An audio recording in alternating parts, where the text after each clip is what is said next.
പിതാവിന്റെയും പുത്രന്റെയും പരിശുദ്ധാത്മാവിന്റെയും നാമത്തിൽ ആമേൻ. എൻ്റെ പ്രിയപ്പെട്ടവർ, ഇന്ന് ഓഗസ്റ്റ് 12 ചൊവ്വാഴ്ച. നമുക്ക് അമ്മയോട് ചേർന്ന് പ്രാർത്ഥിക്കാം. അമ്മേ പരിശുദ്ധമ്മേ, അമ്മേ പരിശുദ്ധമ്മേ, ദേവമാതാവേ, ദൈവമാതാവേ, കൃപാസനത്തിലൂടെ ഞങ്ങൾക്കും ഞങ്ങളുടെ ദേശത്തിനും അമ്മ മധ്യസ്ഥം തേടി തന്ന എല്ലാ അനുഗ്രഹങ്ങൾക്കും കൃപകൾക്കും ഞങ്ങളിപ്പോൾ ഹൃദയം നിറഞ്ഞ നന്ദി പറയുന്നു. അമ്മേ പരിശുദ്ധമ്മേ, ദേവമാതാവേ, 2004 ഡിസംബർ 7 ഉച്ചകഴിഞ്ഞ് 2:30 കൃപാസനത്തിൽ സംഭവിച്ച അമ്മയുടെ പ്രത്യക്ഷപ്പെടലിനെ കുറിച്ച് തിരുസഭയ്ക്ക് സമർപ്പിച്ചിരിക്കുന്ന പഠനരേഖകളുടെ സഭാത്മകമായ പഠനം ആരംഭിക്കുവാൻ ഞങ്ങൾ പ്രാർത്ഥിക്കുന്നു. അമ്മേ പരിശുദ്ധമ്മേ, ഭൂസ്വർലോകങ്ങളുടെ രാജ്ഞിയായ അങ്ങേയ്ക്ക് ഭൗമസംരക്ഷണത്തിനായി പ്രപഞ്ചപ്രകൃതിയെ തന്നെ തിരുസഭ പ്രതിഷ്ഠിക്കുവാൻ ഈ പ്രത്യക്ഷീകരണം വഴി ഇടയാക്കണമേ. പരിശുദ്ധമ്മേ, ജപമാല മാതാവേ, സകല കൃപാസനം പ്രാർത്ഥനകളോടും ചേർത്ത് ഞങ്ങളിപ്പോൾ പ്രാർത്ഥിക്കുന്ന ഈ കുടുംബത്തിന്റെ പ്രത്യേക നിയോഗം. മക്കളെ,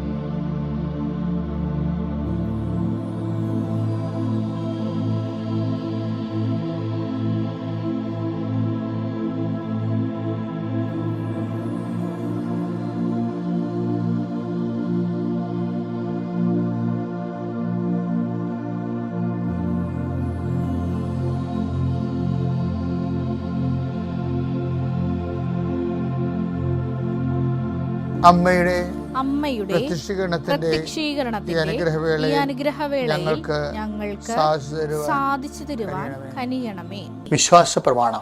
സർവശക്തനായ പിതാവും ആകാശത്തിന്റെയും ഭൂമിയുടെയും സൃഷ്ടാവുമായ ദൈവത്തിൽ ഞാൻ വിശ്വസിക്കുന്നു. അവിടുത്തെ ഏകപുത്രനും ഞങ്ങളുടെ കർത്താവുമായ ഈശോമിശിഹായിലും ഞാൻ വിശ്വസിക്കുന്നു. ഈ പുത്രൻ പരിശുദ്ധാത്മാവിനാൽ ഗർഭസ്ഥനായി കന്യകാമറിയത്തിൽ നിന്ന് പിറന്ന് പൊന്തിയോസ് പീലാത്തോസിന്റെ കാലത്ത് പീഡകൾ സഹിച്ച് കുരിശിൽ തറയ്ക്കപ്പെട്ട് മരിച്ച് അടക്കപ്പെട്ട് പാതാളങ്ങളിൽ ഇറങ്ങി മരിച്ചവരുടെ ഇടയിൽ നിന്ന് 3-ാം നാൾ ഉയർത്ത് സ്വർഗത്തിലേക്ക് എഴുന്നള്ളി സർവശക്തിയുള്ള പിതാവായ ദൈവത്തിന്റെ വലതുഭാഗത്തിരിക്കുന്നു. അവിടെ നിന്ന് ജീവിക്കുന്നവരെയും മരിച്ചവരെയും വിധിക്കുവാൻ വരുമെന്നും ഞാൻ വിശ്വസിക്കുന്നു. പരിശുദ്ധാത്മാവിലും ഞാൻ വിശ്വസിക്കുന്നു. വിശുദ്ധ കത്തോലിക്കാ സഭയിലും പുണ്യവാന്മാരുടെ ഐക്യത്തിലും പാപങ്ങളുടെ മോചനത്തിലും ശരീരത്തിന്റെ ഉയർപ്പിലും നിത്യമായ ജീവിതത്തിലും ഞാൻ വിശ്വസിക്കുന്നു. ആമേൻ. സ്വർഗ്ഗസ്ഥനായ ഞങ്ങളുടെ പിതാവേ, അങ്ങയുടെ നാമം പൂജിതമാകണമേ. അങ്ങയുടെ രാജ്യം വരണമേ. അങ്ങയുടെ തിരുമനസ് സ്വർഗത്തിലെ പോലെ ഭൂമിയിലും ആകണമേ. അന്നു വേണ്ടുന്ന ആഹാരം ഇന്ന് ഞങ്ങൾക്ക് തരണമേ. ഞങ്ങളോട് തെറ്റ് ചെയ്യുന്നവരോട് ഞങ്ങൾ ക്ഷമിക്കുന്നത് പോലെ ഞങ്ങളുടെ തെറ്റുകൾ ഞങ്ങളോടും ക്ഷമിക്കണമേ. ഞങ്ങളെ പ്രലോഭനത്തിൽ ഉൾപ്പെടുത്തരുതേ, തിന്മയിൽ ഞങ്ങൾ രക്ഷിക്കണമേ. ആമേൻ. നന്മ നിറഞ്ഞ മറിയമേ, സ്വസ്തി. കർത്താവ് അങ്ങയുടെ കൂടെ സ്ത്രീകളിൽ അങ്ങ് അനുഗ്രഹിക്കപ്പെട്ടവളാകുന്നു. അങ്ങയുടെ ഉദരത്തിൻ ഫലമായി ഈശോ അനുഗ്രഹിക്കപ്പെട്ടവനാകുന്നു. പരിശുദ്ധ മറിയമേ, തമ്പുരാന്റെ അമ്മേ, പാപികളായ ഞങ്ങൾക്ക് വേണ്ടി ഇപ്പോഴും ഞങ്ങളുടെ മരണസമയത്തും തമ്പുരാനോട് അപേക്ഷിക്കണമേ. ആമേൻ. എൻ്റെ കർത്താവേ, ഇതിൻ്റെ ഉന്നതമായ നാമം സ്വസ്ഥം ചെയ്യുന്ന കർത്താവേ, കുഞ്ഞുങ്ങളെ ഓർത്ത് പ്രാർത്ഥിക്കുന്നു. കുഞ്ഞുങ്ങളുടെ രോഗങ്ങളെ ഓർത്ത് പ്രാർത്ഥിക്കുന്നു. ഞങ്ങളുടെ ബന്ധുക്കൾ സ്വന്തപ്പെട്ടവർ ആശുപത്രിക്ക് രോഗികളെ കിടക്കുന്ന സ്വന്തം പ്രാർത്ഥിക്കുന്നു. ഈശോ മാറാത്ത രോഗങ്ങളെ ഓർത്തോർത്ത് കണ്ണീരോടെ പ്രാർത്ഥിക്കുന്നു. എത്ര മരുന്ന് കഴിച്ചിട്ടും പിന്നെയും മാറി കർത്താവ് പിന്നെയും രോഗങ്ങൾ, അതേ രോഗങ്ങൾ തന്നെ കർത്താവ് കുറച്ചു നേരം ശമിക്കും, പിന്നെ കുറച്ച് കഴിഞ്ഞാൽ പിന്നെയും തിരിച്ചു വരും.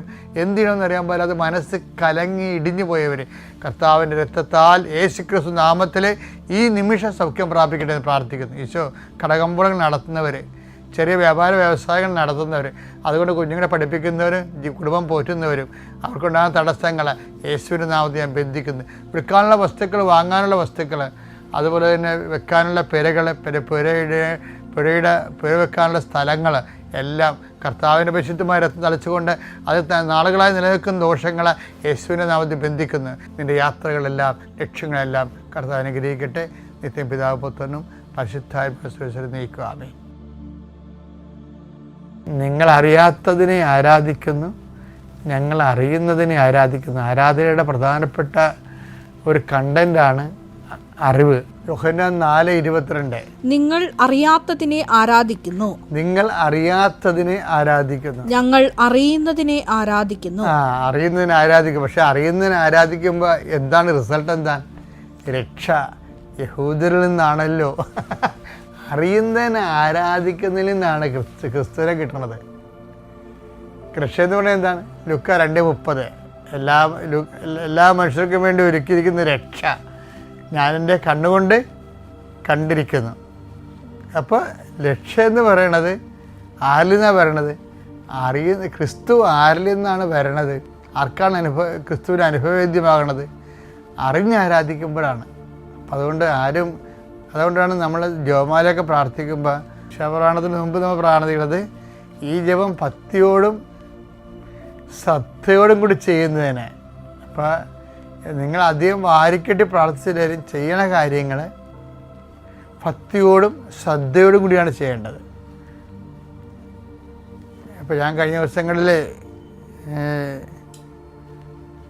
വളരെ ശ്രദ്ധയോട് ചെയ്ത കാര്യം, വിമാനത്തിൽ ലൈറ്റില്ലായിരുന്നു. ലൈറ്റ് ഉണ്ടായിരുന്നത് കുറവായിരുന്നു ഞാൻ ഇരിക്കുന്ന സ്ഥലത്ത്. അപ്പോൾ ഞാൻ എൻ്റെ കാന നമസ്കാരം എടുത്ത് മടി വെച്ചിട്ട് ലെൻസ് കൊണ്ടുപോയി. ഞാനിവിടുന്ന് ലെൻസ് കൊണ്ടുപോയപ്പോൾ ഇവിടെ ബാഗിൽ ലെൻസ് ഇംഗ്ലണ്ടിൽ ധ്യാനം ഉണ്ടായിരുന്നു. അതങ്ങനെ പോയതാണ് UK. അപ്പോൾ ഇവിടുന്ന് ലെൻസ് കൊണ്ടുപോയപ്പോൾ ഇവരെല്ലാം പറഞ്ഞ് എന്തിനാണ് വെച്ചാൽ ലെൻസ്? പക്ഷേ എനിക്കറിയാത്ത എന്തിനാണ് ലെൻസ് എന്ന്. എന്തെങ്കിലും വായിക്കേണ്ടി വരികയാണെങ്കിൽ എടുക്കാമല്ല വിചാരിച്ചിട്ടുണ്ട്. പക്ഷേ വായിക്കേണ്ടി വന്നു. ഞാൻ കാന നമസ്കാരം തിരിച്ചു വെച്ചപ്പോൾ തുടർന്ന് വെച്ചപ്പോൾ ലൈറ്റ് കുറവാണ്. പിന്നെ ഞാൻ എന്ത് ചെയ്ത്, ഞാൻ ലെൻസ് വെച്ചാണത് വായിച്ചത് വിമാനത്തിൽ വെച്ച്. അപ്പോൾ എന്താണ് ഇത്? ഈ ജപം ഭക്തിയോടും ശ്രദ്ധയോടും കൂടെ ചെയ്യാൻ. അപ്പോൾ പ്രാർത്ഥനയിലുള്ള വിഷയം അത് അത്രയും സൂക്ഷ്മത നമ്മുടെ എല്ലാ പ്രാർത്ഥനയ്ക്കും നിങ്ങൾ കൊടുക്കണം. കാരണം ദൈവതിരുസന്നിധിയിൽ നമ്മൾ പ്രാർത്ഥിച്ച് പണി മേടിക്കുന്ന ആൾക്കാരുടെ എണ്ണമാണ് കൂടുതൽ. കാര്യം ഇവർ ദൈവതിരുസന്നിധിയിലാണ് ഇരിക്കണത്. എന്നിട്ട് ഇവർ പട്ടിയുടെ കാര്യം, പൂച്ചയുടെ കാര്യവും, അത്താഴത്തിൻ്റെ കാര്യവും മറ്റു കാര്യങ്ങളൊക്കെ ചിന്തിച്ചുകൊണ്ടിരുന്ന് ആപ്പാടെ പ്രാർത്ഥിച്ച് പണി മേടിക്കും. അപ്പം നിങ്ങൾ ഓർക്കും പ്രാർത്ഥിക്കാതിരിക്കുന്നതല്ല, പ്രാർത്ഥിച്ച് പണി മേടിക്കണേക്കാൾ നല്ലതെന്ന്. അതിനെക്കുറിച്ച് ഞാനൊന്നും പറയണില്ല. അത് കോമൺ സെൻസ് ഉള്ളവർ അങ്ങനെ ചോദിക്കത്തില്ല. അത്രയും ഡേറ്റി ആയിട്ടുള്ള ആൾക്കാർ അങ്ങനെ ചോദിക്കത്തുള്ളൂ. കാര്യം പ്രാർത്ഥന ദൈവം നൽകുന്നൊരു വരവല്ലേ. അല്ല നമ്മളെന്തോ വലിയ കാര്യം ദൈവത്തിന് വേണ്ടി ചെയ്യണ പോലെയാണ് ചില ആൾക്കാർ ചിന്തിക്കുന്നത്. നിങ്ങൾ ഗുണം പിടിക്കാത്തതിൻ്റെ പല കാര്യങ്ങളും പ്രാർത്ഥന എന്തോ ദൈവത്തിന് വേണ്ടി നമ്മളെന്തോ ഔദാര്യം ചെയ്യണ പോലെ. അങ്ങനെയല്ല. എൻ്റെ കർത്താവിൻ്റെ ആത്മാവില്ലാതെ ആബാ പിതാവേ എന്ന് വിളിക്കാൻ പറ്റത്തില്ല. ആത്മാവ് മൂലമാണ് നമ്മളത് വിളിക്കണത്. റോമ 8:15 നിങ്ങളെ വീണ്ടും ഭയത്തിലേക്ക് നയിക്കുന്ന അടിമത്തത്തിന്റെ ആത്മാവിനെയല്ല മറിച്ച് പുത്രസ്വീകാരത്തിന്റെ ആത്മാവിനെയാണ് നിങ്ങൾ കൈക്കൊണ്ടിരിക്കുന്നത്. ഈ ആത്മാവ് മൂലമാണ് നാം ആബാ പിതാവേ എന്ന് വിളിക്കുന്നത്. അപ്പം ദൈവത്തെ പിതാവെന്ന് വിളിക്കുന്നതിനെ അത് ഒരു ദൈവസ്നേഹമുണ്ട്. വിളിക്കുന്നതിന് ആവശ്യമായൊരു ദൈവസ്നേഹമുണ്ട്, ഒരു പ്രത്യാശയുണ്ട്, ഒരു സമർപ്പണമുണ്ട്, ഒരു വിശ്വാസമുണ്ട്. ഇതെല്ലാം കൂടി കൂടുമ്പോൾ ദൈവത്തെ വിളിക്കാൻ പറ്റിയ പേരാണ് പിതാവ്. മനസ്സിലായ? ഒരു ദൈവ പൈതലിന് വിശ്വാസം കൂടുമ്പോൾ, പ്രത്യാശ കൂടുമ്പോൾ, സ്നേഹം കൂടുമ്പോൾ, ഇനി സമർപ്പണം കൂടുമ്പോൾ. കാര്യം വിശ്വാസം കൂടുമ്പോഴും ആൾക്കാർ ദൈവത്തിൽ നിന്ന് എന്തെങ്കിലും പ്രതീക്ഷിക്കും. പ്രത്യാശ കൂടുമ്പോഴും ഇന്നലെ നാളെ കിട്ടുമെന്നുള്ള പ്രതീക്ഷിക്കും. സ്നേഹം കൂടുമ്പോൾ നമ്മുടെ മെരിറ്റിൻ്റെ അപ്പുറത്തുള്ള കാര്യം ദൈവം തരുമെന്ന് പ്രതീക്ഷിക്കും. പക്ഷേ അതെല്ലാം വെള്ളിയാണെങ്കിൽ തനി തങ്കമെന്ന് വിളിക്കുന്നത് എന്താണെന്നറിയാമോ? സമർപ്പണമാണ്. കർത്താവിൻ്റെ അവസാന പ്രാർത്ഥന എന്താണ്? സമർപ്പണം. അതിനാണ് ഞാൻ ആദ്യം കഴിഞ്ഞ ദിവസം പറഞ്ഞില്ലേ ഞാൻ ആമേൻ എന്ന് വെച്ചാൽ എൻ്റെ മനസ്സിനെതിരായിട്ടുള്ള കാര്യങ്ങളാണ് സംഭവിക്കുന്നത്. പക്ഷേ എൻ്റെ ദൈവത്തെ ഞാൻ അത്രയും കൊതിക്കുന്നു, സ്നേഹിക്കുന്നു. അതുകൊണ്ട് ഞാൻ ദൈവത്തിൻ്റെ മനസ്സിനെ സ്വയമായിട്ട് കീഴ്വഴങ്ങുന്നു. ആമേൻ. 2 കൊരിന്ത്യർ 1:20 വായിച്ച്. ദൈവത്തിൻ്റെ സകല വാഗ്ദാനങ്ങളും ദൈവത്തിൻ്റെ 8855 വാഗ്ദാനങ്ങൾ ക്രിസ്തുവിൽ അതേ എന്ന് തന്നെ. ക്രിസ്തു, അതായത് പ്രശ്നത്തെ ക്രിസ്തുവാണ് ആമേൻ പറയുന്നത്. ക്രിസ്തുവിൻ്റെ രാജ്യം ഈ മേഖലയിൽ ദൈവഹിതം നിറവേറട്ടെ, ദൈവരാജ്യം പുലരട്ടെ, ക്രിസ്തു എന്ത് മനസ്സ് വിചാരിക്കുന്നുവോ അതിവിടെ നിറവേറട്ടെ എന്ന് പറയുന്നതിനാണ് ആമേൻ പറയുന്നത്. ബൈബിൾ അവസാനിക്കണമെങ്കിൽ അറിയാമല്ല, മാറാനാഥ ആമേൻ. ഇത് സാക്ഷ്യപ്പെടുത്തുന്നവൻ പറയുന്നു, അതെ ഞാൻ വേഗം വരുന്നു, ആമേൻ, കർത്താവേ യേശുവേ വരണമേ. ഇത് എഴുതിക്കൊണ്ടിരിക്കുന്നവൻ്റെ ഒരു ഫീലിംഗ് ലെവലുണ്ട്.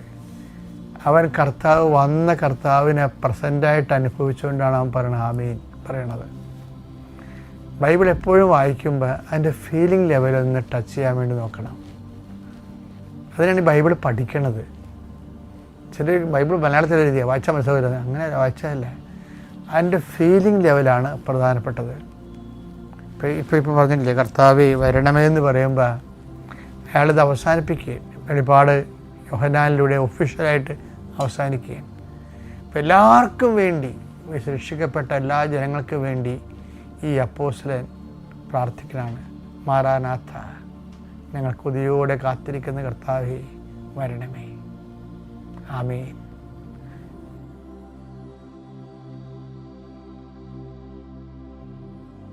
അത്യപൂർവ ദൈവാനുഭവങ്ങൾ ഇനി നിങ്ങൾക്കും സ്വന്തം.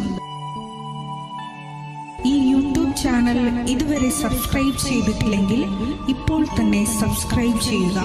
ഈ വീഡിയോ ഇപ്പോൾ തന്നെ നിങ്ങളുടെ സുഹൃത്തുക്കൾക്ക് ഷെയർ ചെയ്തുകൊണ്ട് കർത്താവിൻ്റെ പ്രേക്ഷിതരാകുക.